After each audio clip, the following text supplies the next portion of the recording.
Akhwati fillah, rahimani wa rahimakunallah. Alhamdulillah, nasta'inu billah.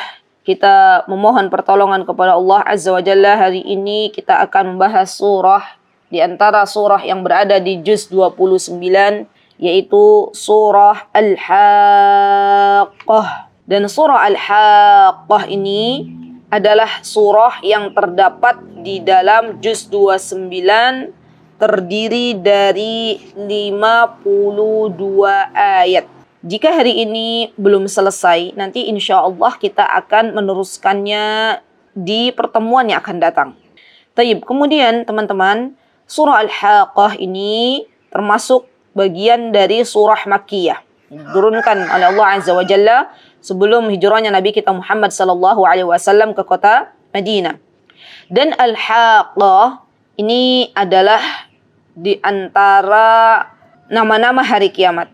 Jadi subhanallah, Allah subhanahu wa ta'ala itu telah menyebutkan banyak sekali nama-nama pada hari kiamat. Di antaranya Al-Haqqah ini. Al-Haqqah ini adalah nama dari hari kiamat. Kemudian Allah subhanahu wa ta'ala juga pernah menyebutkan penamaan hari kiamat dengan Al-Qari'ah di dalam surah Al-Qari'ah.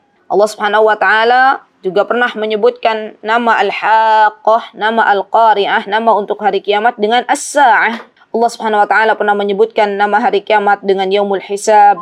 Allah subhanahu wa ta'ala pernah menyebutkan hari kiamat dengan Yaumuddin. Allah subhanahu wa ta'ala pernah menyebutkan hari kiamat dengan nama As-Sakhah. Allah subhanahu wa ta'ala banyak menyebutkan nama-nama hari kiamat itu menunjukkan betapa luar biasanya kengerian pada hari kiamat. Dan beriman kepada hari kiamat ini adalah salah satu iman yang harus kita imani. Ya, sebagai orang beriman, itu kita hendaklah mengimani adanya hari kiamat. Baik.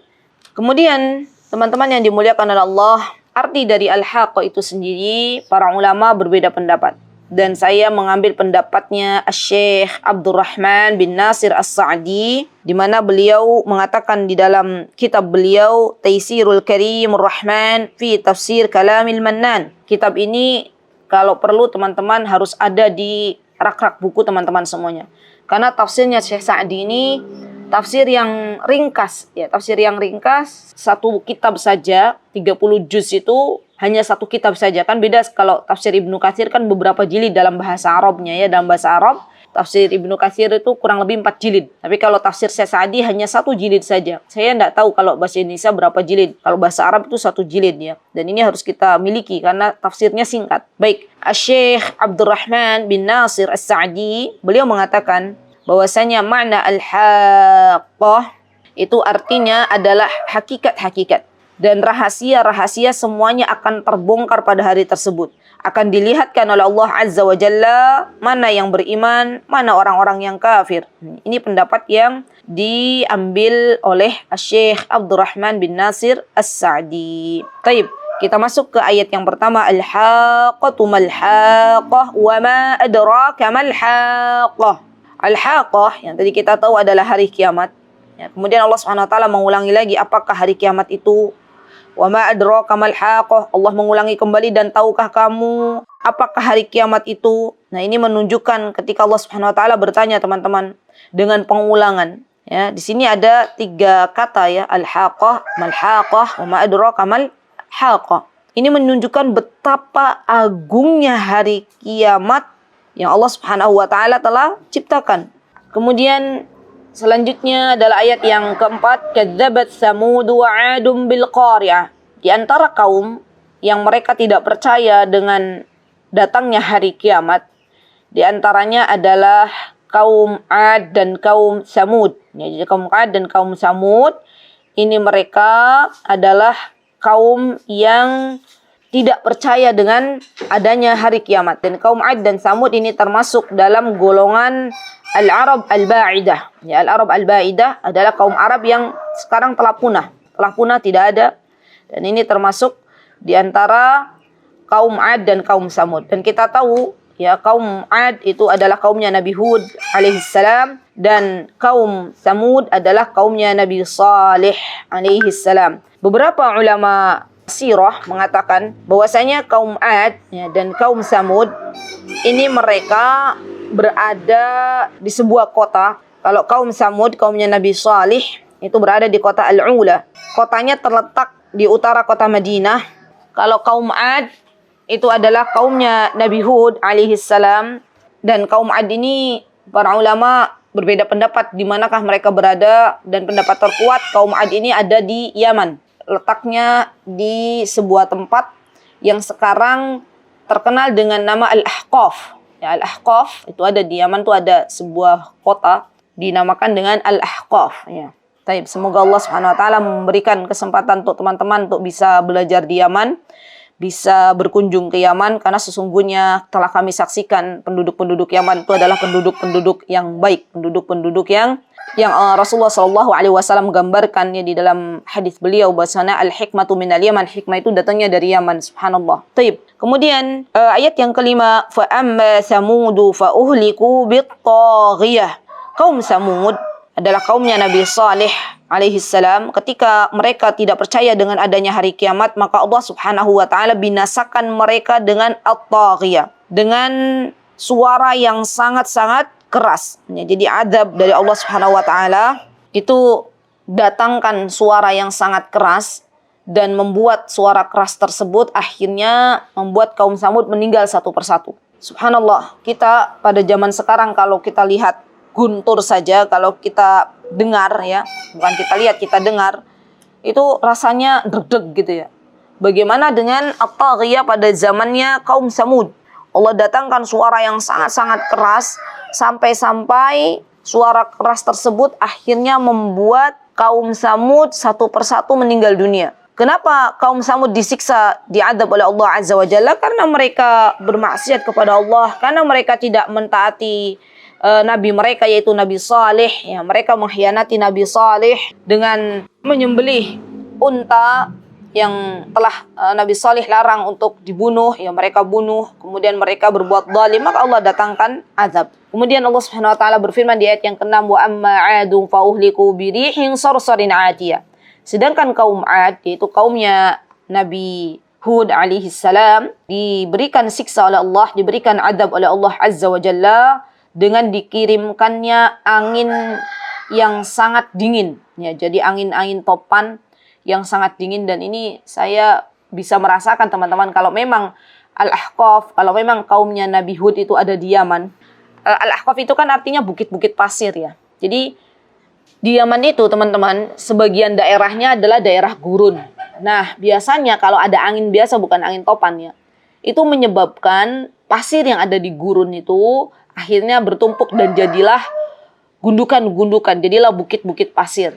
Nah, itu kalau pas musim dingin tiba di gurun itu sangat-sangat dingin ya, bisa di bawah 0 derajat Celcius. Nah, bagaimana dengan ini angin topan? Angin topan yang Allah kirimkan, dan pastinya ini sangat-sangat dingin ya. Kita di zaman sekarang saja kalau datang musim asyita ya, musim asyita itu musim dingin, itu pakai selimut double-double itu masih dingin, nusuk-nusuk dinginnya itu. Ya, nusuk-nusuk ke tulang. Dulu kaum Ad itu Allah kirimkan angin topan, dan angin topan itu menyebabkan akhirnya mereka kaum Ad meninggal dunia, bergelimpangan meninggal dunia karena azab yang Allah Subhanahu wa taala datangkan. Dan perlu kita ketahui teman-teman, angin yang Allah datangkan, hembusan angin kepada kaum Ad yang sangat kencang itu Allah datangkan secara terus-menerus ya, terus-menerus. Dalam ayat lain Allah Subhanahu wa taala mengabarkan ya, bagaimana angin didatangkan oleh Allah Azza wa Jalla kepada kaum Ad fi yaumi nahsim mustamir. Jadi Allah datangkan tuh hari ini, besok, terus lusa Allah datangkan terus-menerus. Sampai akhirnya karena angin didatangkan secara terus-menerus, sampai akhirnya manusia itu tanzi'un nas ka'annahum a'jazu nakhlim munqa'ir. Akhirnya manusia satu persatu bergelimpangan,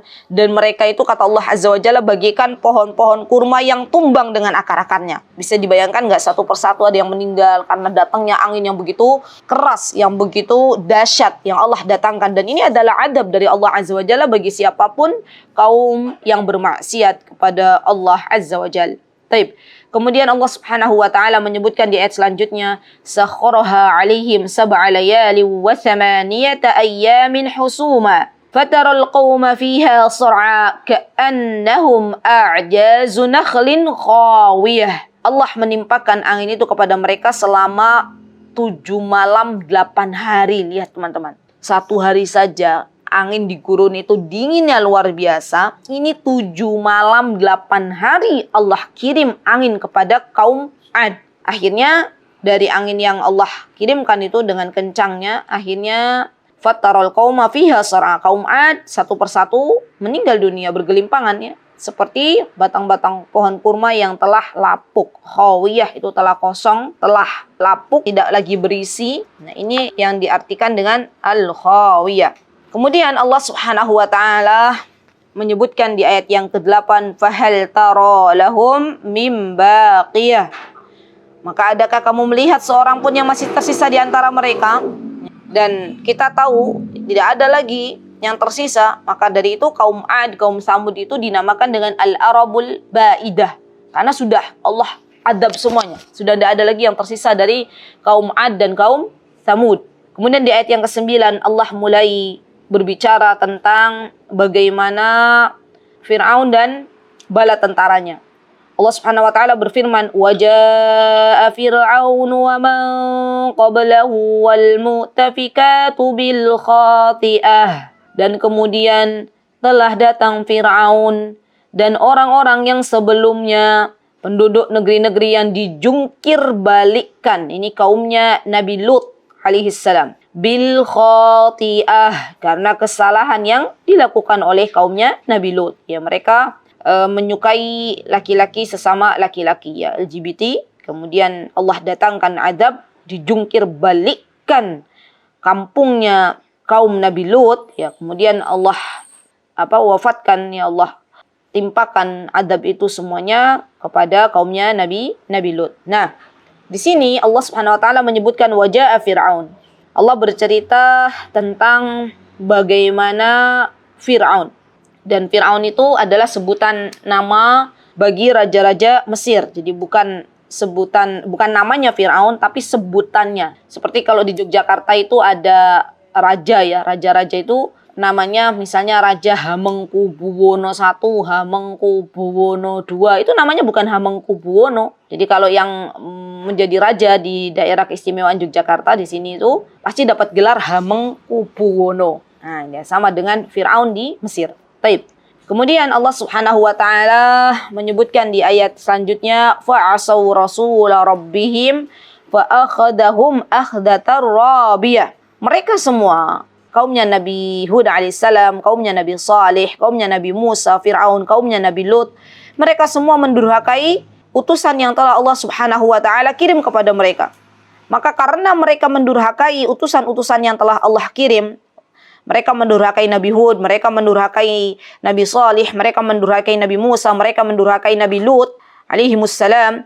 Maka Allah datangkan kepada mereka siksa dengan siksaan yang keras. Rabiyah itu siksaan yang keras, yang bertambah-tambah. Kemudian Allah menjelaskan, inna lamma taghal ma'u hamalnakum fil jariyah. Sesungguhnya ketika air naik, ya, sampai ke gunung, kami membawa nenek moyang kalian ke dalam kapal. Nah, ini ayat ini bisa buat tebak-tebakan nih buat teman-teman ngajar. Kalau ngajar anak-anak gitu ya. Ayo, Sadam mau tanya, kira-kira ayat yang ke-11 di dalam surah Al-Haqqah ini berbicara tentang kaumnya Nabi siapa, ya? Kaum yang Allah Subhanahu wa taala ya naikkan, Allah selamatkan di dalam sebuah kapal. Pasti anak-anak akan senang menjawab, kaumnya Nabi Nuh, Ustazah. Nah, ini bisa, ya.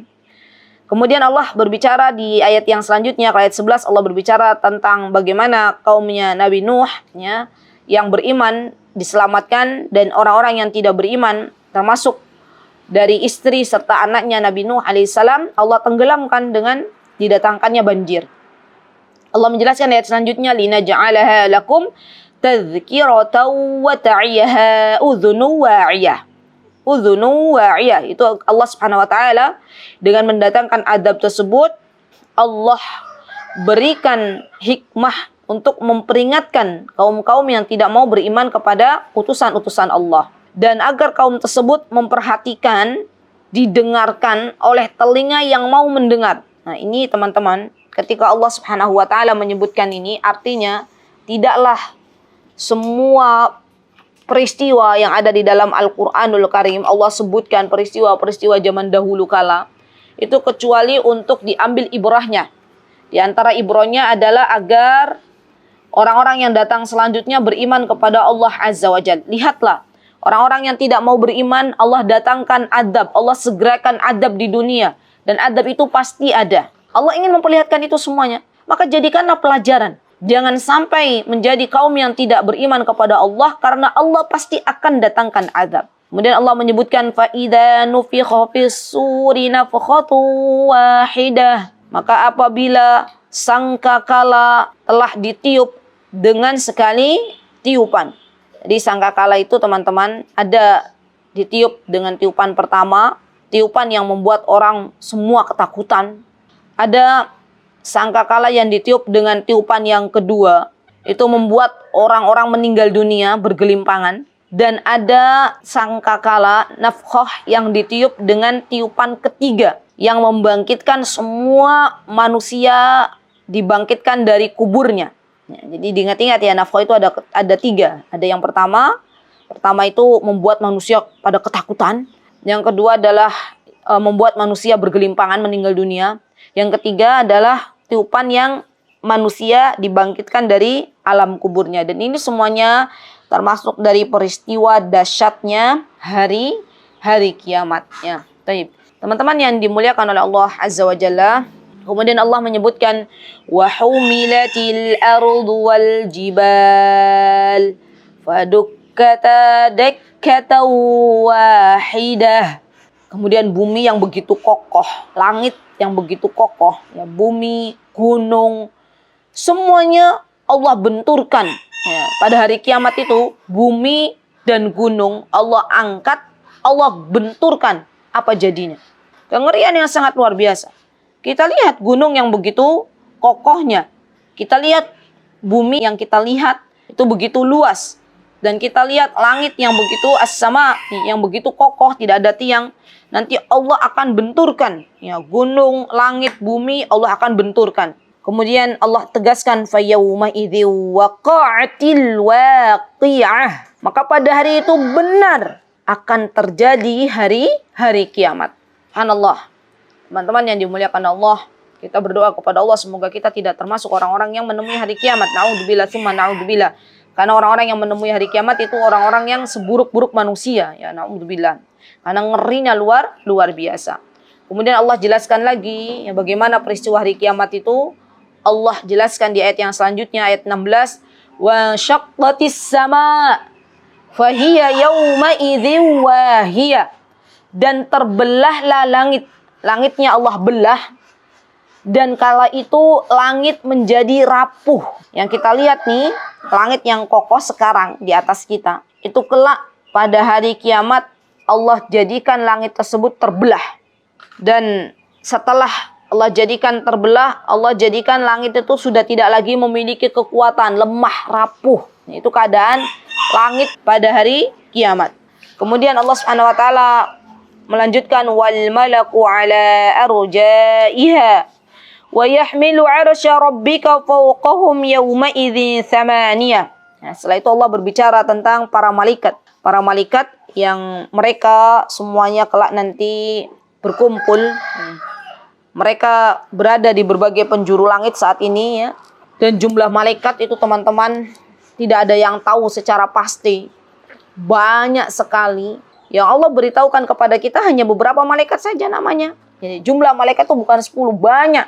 Ya, Rasulullah SAW pernah mengatakan ada di tempat salat di atas di langit itu, di mana di situ Sidratul Muntaha itu para malaikat salat. Dan malaikat yang sholat itu tidak pernah kembali lagi. Terus begitu. Berarti jumlah malaikat kan banyak sekali. Ya, dan ada nanti kelak pada hari kiamat nanti ada 8 malaikat di akhirat nanti. 8 malaikat yang menjunjung arasnya Allah Azza wa Jalla di atas kepala mereka. Kita bisa bayangkan ya, gedenya malaikat itu seperti apa, punya sayap malaikat itu, dan besarnya malaikat yang Rasulullah Shallallahu Alaihi Wasallam lihat, ya, malaikat Jibril ketika Rasulullah SAW diperlihatkan oleh Allah Azza wa Jalla duduk di antara langit dan bumi. Itu saja kata Rasulullah SAW sayapnya itu menutupi bumi, ya, dan itu baru satu malaikat, malaikat Jibril. Ini 8 malaikat memikul arsy-Nya Allah Azza wa Jalla. Berarti arsy-Nya Allah Azza wa Jalla adalah sangat besar, ya. Wallahu taala a'lam bishawab. Kalau kita mau bayangkan kita nggak akan sampai sana, ya, otak kita, ya, Masya Allah. Tapi yang pasti kita beriman kepada Allah Azza wa Jalla bahwasanya Allah Azza wa Jalla saat ini berada di arsy, dan kelak arsy-Nya Allah akan dipikul oleh 8 malaikat. Baik. Kemudian Allah Azza wa Jalla berfirman, yauma idzin tu'raduna la takhfa minkum khafiyah. Dan pada hari itu, ya, kita ini manusia itu dihadapkan kepada Allah Azza wa Jalla. Tidak ada sesuatu pun dari kamu yang tersembunyi bagi Allah. Subhanallah. Jadi apapun yang kita sembunyikan hari ini semuanya akan Allah buka kelak di padang mahsyar. Tidak ada yang bisa disembunyikan, ya. Semuanya Allah lihat, baik yang ada di dalam hati kita, baik yang ada di dalam pikiran kita, baik yang mungkin kita melakukan kebaikan amal salih, ya, sendirian hanya Allah yang tahu, ataupun keburukan yang hanya Allah yang tahu, ya, Allah lihat semuanya.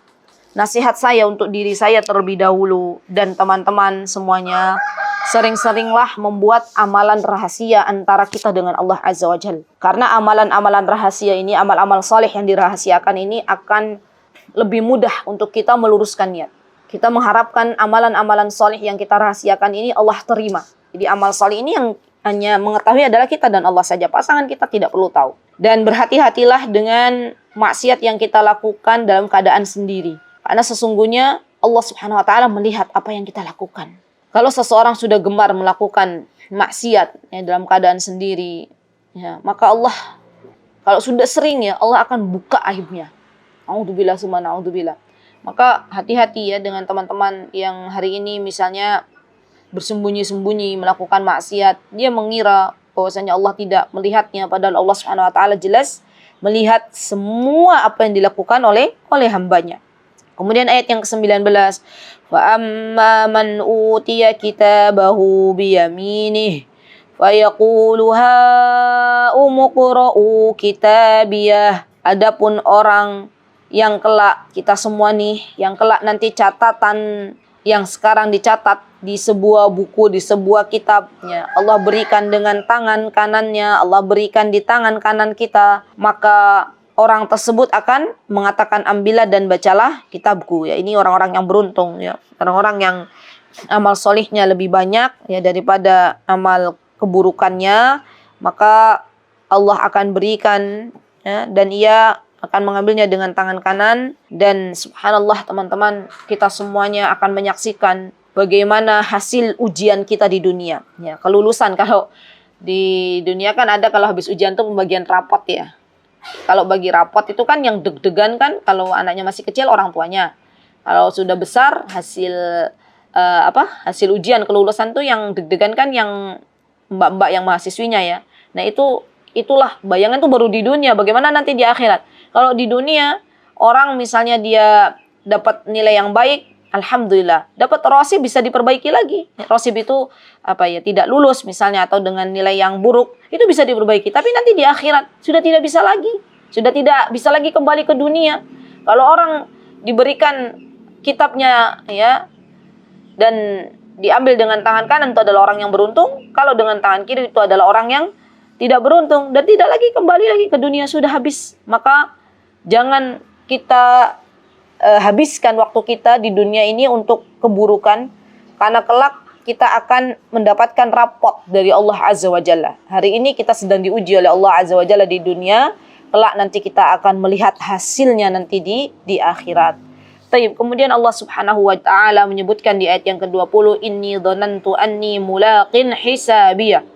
Sesungguhnya aku yakin bahwa suatu saat aku akan menerima perhitungan terhadap diriku. Subhanallah, ini adalah yaumul hisab, teman-teman. Setiap dari kita akan dihisab oleh Allah Azza wa Jalla. Dan orang yang beruntung, ya, itu adalah orang yang masuk surga tanpa hisab. Tapi kita tidak akan pernah tahu siapa di antara golongan mereka, karena sangat-sangat sedikit, ya.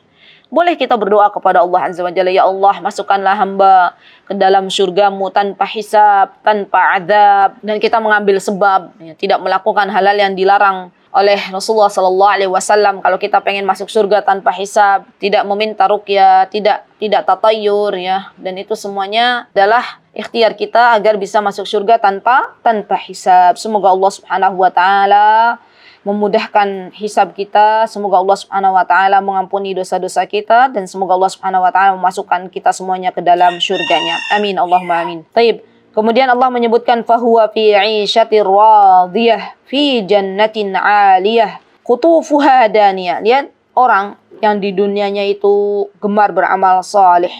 Jika ada amal saleh di depannya, dia tidak menyia-nyiakannya. Ia tidak meremehkan sebuah amal soleh walaupun kecil kelihatannya. Dengan niat yang lurus, Allah akan jadikan besar. Allah akan berikan pahala yang luar biasa. Sebaliknya, orang yang mengira itu adalah amalan soleh yang besar, tapi karena niat yang buruk, maka Allah tidak tulis apa-apa. Allah tidak berikan balasan. Nah, orang-orang yang dia gemar beramal soleh, dia luruskan niatnya hanya mencari ridha Allah, maka kelak orang-orang tersebut akan Allah ridhai. Dan Allah akan masukkan ke dalam surganya yang tinggi. Di dalam surga itu ada buah-buahan yang Allah Subhanahu wa taala dekatkan. Ya, subhanallah, kalau sekarang kita mau metik buah mangga aja harus naik, ya kan?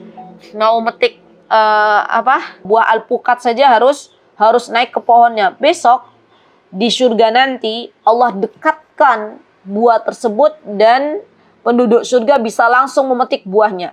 Subhanallah, ya, di dunia saja teman-teman kalau ada sebuah kebun, misalnya kebun stroberi atau kebun apel di wisata-wisata itu kan banyak tuh orang berbondong-bondong, ya, pengen gimana sih rasa nikmatnya memetik pohon itu, walaupun harus membayar dengan bayaran yang tidak seperti biasanya, lebih mahal, tapi ada banyak orang tuh pengen merasakan nikmatnya memetik pohon, ya kan?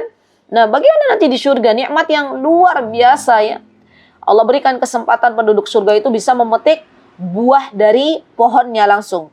Dan pastinya buah di surga itu nggak karbitan, ya, matang di pohon. Nah, ini kan buah yang luar biasa, ya. Taib. Kemudian Allah Subhanahu wa taala menjelaskan, kulu washrabu hani'an bima aslatum fil ayyamil khaliyah. Lihat teman-teman, ketika penduduk surga itu dia harus berjuang di dunia, maka besok Allah akan persilahkan penduduk surga itu untuk kulu, makan. Ashrabu, minum, ya. Hani'am bima aslaftum fil ayyamil khaliyah. Aku berikan ini, kata Allah Azza wa Jalla, kamu minum, kamu makan. Ini karena amalan yang telah kamu kerjakan pada hari-hari yang telah lalu, pada hari-hari di dunia. Maka nasihat untuk diri saya dan teman-teman semuanya, wallahi, apa yang kita lakukan hari ini adalah sebagai bentuk, ya, perjuangan di dunia ini. Berjuang sampai Allah wafatkan kita, dan kita memohon kepada Allah untuk Allah wafatkan dalam keadaan husnul khatimah, teman-teman. Dan setiap diri kita itu diuji dengan permasalahan yang berbeda-beda. Jangan kira teman-teman tuh merasa sedih, kenapa kok aku diuji seperti ini tetapi kawanku tidak. Kenapa saya itu setiap hari tidaklah keluar hariku kecuali lompat dari satu ujian ke ujian yang lainnya, ya. Taib. Maka teman-teman, ya, kalau misalnya kita melihat, misalnya teman-teman bersedih nih, kenapa sih saya itu diuji dari hidup di dunia ini, diuji dari satu ujian ke ujian lainnya. Kayaknya enggak pernah saya tuh nggak diuji. Dan saya lihat misalnya kawan saya tuh koyo hidupnya adem, ayem, tentrem loh, jinawi, nggak pernah kita lihat rasa sedih. Karena teman kita itu nggak pernah mengeluh. Karena teman kita itu menyembunyikan apa yang dia rasakan. Sehingga kita lihatnya itu tenang, kita lihatnya bahagia, ya. Karena sejatinya hidup itu sawang sinawang. Subhanallah teman-teman. Saya pernah bercerita atau belum, ya? Ada seorang guru di mana beliau itu diuji oleh Allah dengan berbagai macam penyakit. Sampai akhirnya guru ini, ya, semoga Allah menjaga beliau, tidak bisa merasakan, berapa tahun ini tidak bisa merasakan sujud. Dia tidak bisa merasakan sujud, tidak bisa sujud. Dan orang-orang salih yang ada di sekitar beliau, guru-gurunya beliau, itu memberikan nasihat kepada beliau. Jangan kamu bersedih, jangan kau bersedih. Ini hanya Allah itu, kamu bersyukur, ihmadillah, bersyukurlah. Karena Allah Subhanahu wa taala tidak mengujimu di agamamu. Allah hanya menguji di fisikmu. Kamu masih punya suami, kamu masih punya anak. Ihmadillah, bersyukurlah kepada Allah. Subhanallah. Maka beliau pun bersemangat lagi ya untuk hidup. Beliau benar-benar menjadikan waktu beliau bermanfaat ya dengan menyebarkan ilmu. Subhanallah. Maka sesungguhnya teman-teman, hidup di dunia ini adalah perjuangan. Siapa yang dia berjuang pasti dia akan mendapatkannya. Siapa yang berleha-leha malas-malasnya, tidak mau bangun, tidak mau bergegas, maka kelak dia akan mendapatkan balasannya. Taib. Kemudian Allah Subhanahu wa taala menyebutkan di ayat selanjutnya, wa amma man utiya kitabahu bishimalih. Kelak pada hari di mana kitab itu diserahkan oleh Allah Azza wa Jalla ya, dan ada manusia yang dia diberikannya di tangan kirinya, fa yaqulu ya laitani lam uta kitabiyya. Mereka akan mengatakan kepada Allah, ya, alangkah baiknya jika kitabku ini tidak diberikan, karena dia tahu ini alamat keburukan ya. Jadi orang yang diberikan kitabnya ambil dengan tangan kiri, itu dia sudah mengira-ngira, wah ini alamat, ini bahaya ini ya. Walam adri ma hisabiyya. Kata orang-orang yang tidak beriman, yang kelak nanti Allah berikan di tangan kirinya, mereka akan mengatakan, sehingga aku tidak mengetahui bagaimana perhitunganku. Ya laitaha kanatil qadiyah. Wahai kiranya kematian itu yang menyudahi segala sesuatu. Dikiranya setelah kematian itu tidak ada kehidupan. Padahal setelah kematian justru itu dimulainya kehidupan akhirat. Ma aghna anni maliya. Ya, dia mengatakan hartaku itu sama sekali tidak berguna. Halaka anni sultaniya. Justru kekuasaan yang telah ia dapatkan di dunia juga tidak berguna. Tidak ada harta, tidak ada kekuasaan yang berguna. Harta yang ditumpuk ya dan tidak diinfakkan di jalan Allah itu akan menjadi diwarisi oleh ahli waris, dan kekuasaan yang sekarang dibangga-banggakan, naudzubillah summa naudzubillah, semuanya akan dimintai pertanggungjawaban oleh Allah Azza wa Jalla. Maka tidak ada yang perlu disombongkan di dunia ini. Karena harta juga akan dimintai pertanggungjawabannya, kekuasaan juga akan dimintai pertanggungjawabannya, anak juga akan dimintai pertanggungjawabannya. Semua adalah titipan dan amanah dari Allah Azza wa Jalla. Kemudian Allah Subhanahu wa taala mengatakan di ayat selanjutnya, khuduhu faghulluh thummal jahima salluh thumma fi silsilatin dar'uha sab'una dhira'a faslukuh. Keadaan orang-orang yang tidak beriman di akhirat nanti, ya kita insyaallah sudahi ini ya. Nanti insyaallah keadaan orang-orang yang tidak beriman di dunia kita akan berjumpa di pertemuan yang selanjutnya. Nah, keadaan orang-orang yang tidak beriman di akhirat, teman-teman, itu kelak nanti Allah akan belenggu tangannya. Ya, orang-orang yang dia menerima buku catatannya dengan tangan kirinya, Allah akan jadikan tangannya dibelenggu ya ke lehernya. Summal jahima sallu, kemudian dia dimasukkan ke dalam api neraka yang menyala-nyala. Na'udzubillah summa na'udzubillah, Allahumma inna na'udzubika minan nar. Kita memohon kepada Allah, teman-teman, di setiap doa kita agar kita dijauhkan dari api neraka, karena sesungguhnya tubuh kita tidak akan pernah kuat ya dimasukkan ke dalam nerakanya Allah Azza wa Jalla. Baik. Summa fi silsilatin dar'uha sab'una dhira'a faslukuh. Kemudian ya Allah akan memerintahkan ya kepada para malaikat ya, agar penduduk neraka ini dibelitkan dengan rantai yang panjangnya 70 hasta. Panjang rantainya itu sangat panjang. Ini ngeri, dirantai-rantai 70 hasta dan dimasukkan ke dalam nerakanya Allah Azza wa Jal. Baik, alhamdulillah kita telah menyelesaikan setengah dari surah Al-Haqqah. InsyaAllah setengah lagi insyaallah kita akan sambung di pertemuan berikutnya. Barakallahu fikunna jami'an.